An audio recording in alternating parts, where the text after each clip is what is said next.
அப்படியே முதல்வர் ஆயிடியா நீ? யாரு அரசியல் பேசணும்? என் அளவுக்கு அரசியல் பேசிருக்கியாப்பா நீ?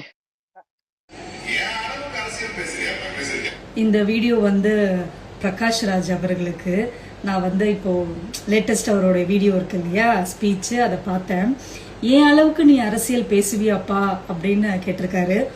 உங்க அரசியல் 2019ல இண்டிபெண்டா நின்னீங்க, சுயேட்சையா நின்னீங்க.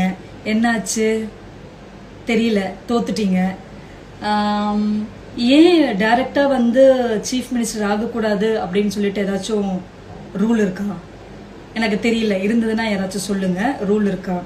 அப்புறம் நீ என்ன பண்ணிருக்க, ஏது பண்ணிருக்க அப்படின்னு கேக்குறாரு இவர் என்ன பண்ணிருக்கிறாருன்றது இந்த ஊருக்கே தெரியுமே, உங்களுக்கு தெரியலையா? தெரியலன்னா ப்ளீஸ் இவருக்கு சொல்லி கொடுங்க. இவர் என்ன பண்ணிருக்காரு, யார் யாருக்கு என்னென்ன நடந்தப்போ விஜய் என்னெல்லாம் பண்ணிருக்காரு அப்படின்றத சொல்லி கொடுங்க ப்ளீஸ். நாலேஜே இல்லாம இவர் பேசிட்டு இருக்காரு. உங்க அளவுக்கு கேவலமான அரசியல் பண்ணல. அதே மாதிரி காசு கொடுத்தா என்ன வேணா பேசிடுவீங்களா? உங்க ஃபீல்டுல ஒருத்தர் இருக்கிறாரு, உங்களோட ஒருத்தர் ஒரு நடிகர், அவர் ஏதோ மக்களுக்கு நல்லது பண்ணணும்னு வந்திருக்காரு. அதுக்கு சப்போர்ட் பண்ணலனாலும் பரவாயில்ல, தேவையில்லை, சப்போர்ட் தேவையில்லை.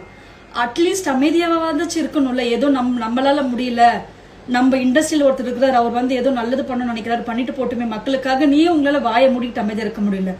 காசு கொடுத்தா என்ன வேணா பேசிடுவீங்களா? எனக்கு புரியவே இல்லை. ஏன் ஏன் ஏன் இவ்வளவு காசுன்னு காசுக்காக என்ன வேணா பேசிடலாம் அப்படின்னு நினைச்சீங்கன்னா, அப்ப இன்னும் நீங்க எங்களை முட்டாளாதான் ஆக்கிட்டு இருக்கீங்க. தெரியல, சொல்லணும்னு தோணுச்சு.